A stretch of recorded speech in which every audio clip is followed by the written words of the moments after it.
In today's video, I'll show you how to change the font style on Messenger for your iPhone. Whether you want to make your messages stand out or just have a bit of fun, I've got the steps for you, so let's get started.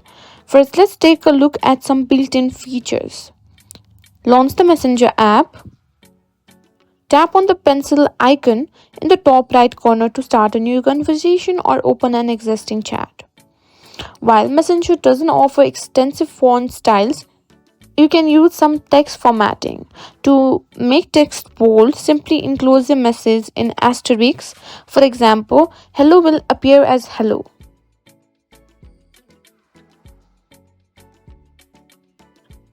Use underscores to italicize your text. For example, hello will appear as hello, like this and like this. You can also use some other apps, which is font apps. You need to simply type your message in those apps, choose a font style you like. Once you're happy with it, copy the text and simply paste it in Messenger.